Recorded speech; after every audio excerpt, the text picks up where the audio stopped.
From the Detroit Free Press, it's Wednesday. Here are today's top stories, presented by Bush's Fresh Food Market. Bush's has over 4,000 Michigan products, including the freshest fruit and vegetables, meat, seafood, and baked goods. Stop by one of Bush's 16 locations for the personal service you expect from your neighborhood grocer. I'm Frank Witzel with the Detroit Free Press. And Arbor has banned the sale of new furs, a twist for a city and a state in which the fur trade once thrived. The City Council unanimously voted Monday to become what the Humane Society said is the first city in the Midwest to prohibit the sale of new fur products. The new rule allows retailers a year to phase out sales and offers some exemptions. Used fur sales are okay, and the ban doesn't apply to tribal communities or cow, sheep, and deer pelts. The ordinance also doesn't prohibit residents from going elsewhere to buy new furs, but it does follow a trend that the Humane Society and other animal protection groups are advocating for, ending the use of fur for fashion. It's unclear whether other Michigan communities will do the same. Michigan ranks 6th in retail fur sales with about $20 million, or 3.5% of all fur sales nationwide, according to the Humane Society. And before Michigan became a state, the fur trade was a significant industry in the Great Lakes area. French Canadians traveled the waterways in birch bark canoes, following their businesses from the Straits of Mackinac to the Straits of Detroit. I'm Susan Tompor, and I'm a columnist for the Detroit Free Press. Everyone has seen the Vroom commercials on TV, where it looks as easy to buy a car by shopping online and then seeing it show up at the front curb. And while it may work for many, a growing number of customer complaints reported to the Better Business Bureau shows that there are plenty of unhappy campers. Drivers across the country are reporting cars that show up with strong smells inside the vehicle or don't drive very well. Many say they've faced a great deal of difficulty getting someone to answer their emails or phone calls to handle some problems promptly. Some consumers lose out on a $699 non-refundable delivery fee.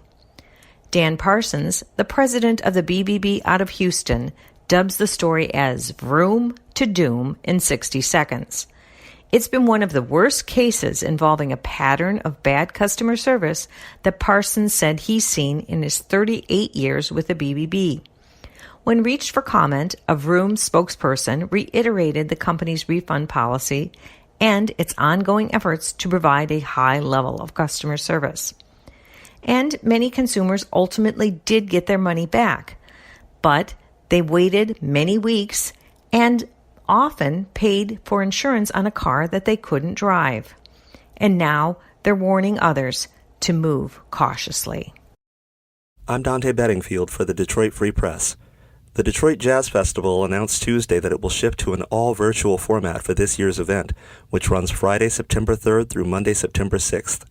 No audiences will be present for the performances, which will be streamed and broadcast live and free with no replays or on demand from closed indoor sound stages at the Detroit Marriott at the Renaissance Center.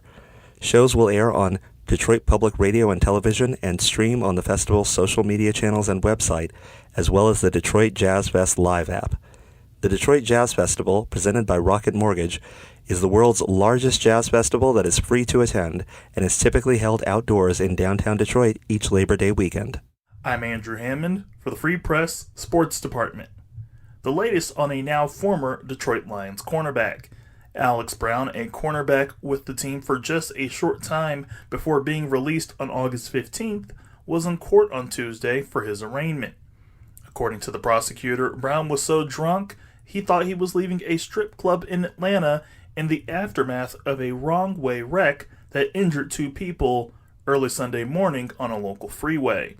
Prosecutors say that Brown's blood alcohol level was .211, well above Michigan's legal limit of .08. Brown's magistrate, Dawn White, entered a plea of not guilty on his behalf. Brown's bail has been set for $50,000.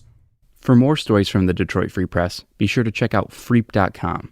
That's FREEP.com. If you're a fan and want to support our quality local journalism, subscribe. Go to freep.com/special offer.